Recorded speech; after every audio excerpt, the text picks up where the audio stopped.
This is a real short video to show the difference between a Disco 2 steering shaft and a later Defender.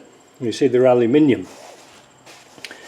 And they don't have a sliding joint as such. Well, they have a sort of thing here. Doesn't slide very far in an accident. Neither does this one.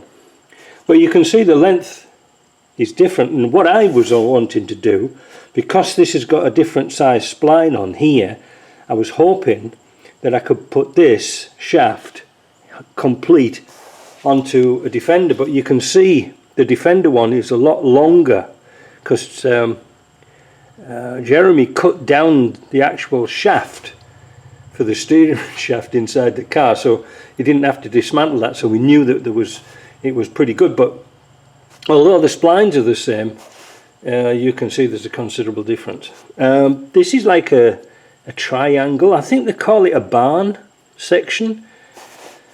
Oh, and I was thinking, could you put that shaft onto there and mess about? But this one here is riveted on here. It's not bolted on like this.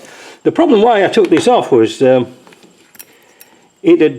saw a lot of filings in the bottom of the, let me say, on top of the chassis, and I think they'd over tightened it and they've stripped the thread out here, so this was all wobbling about, you know, when it was giving it this.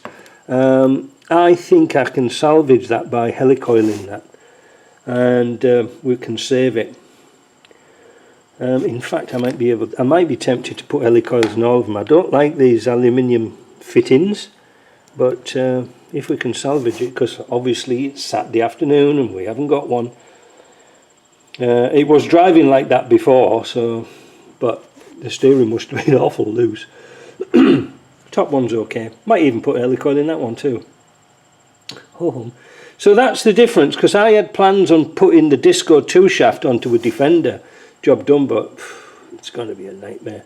And you can see these bolts here, the shape of the heads, they're not just nuts and bolts. Probably. And these ones here, look, that's riveted onto there, and then it's set with this tamper-proof screw. So even if you have an accident, it's only going to go a centimetre. Not much, is it? Oh well, that's it. I hope you like that. See ya.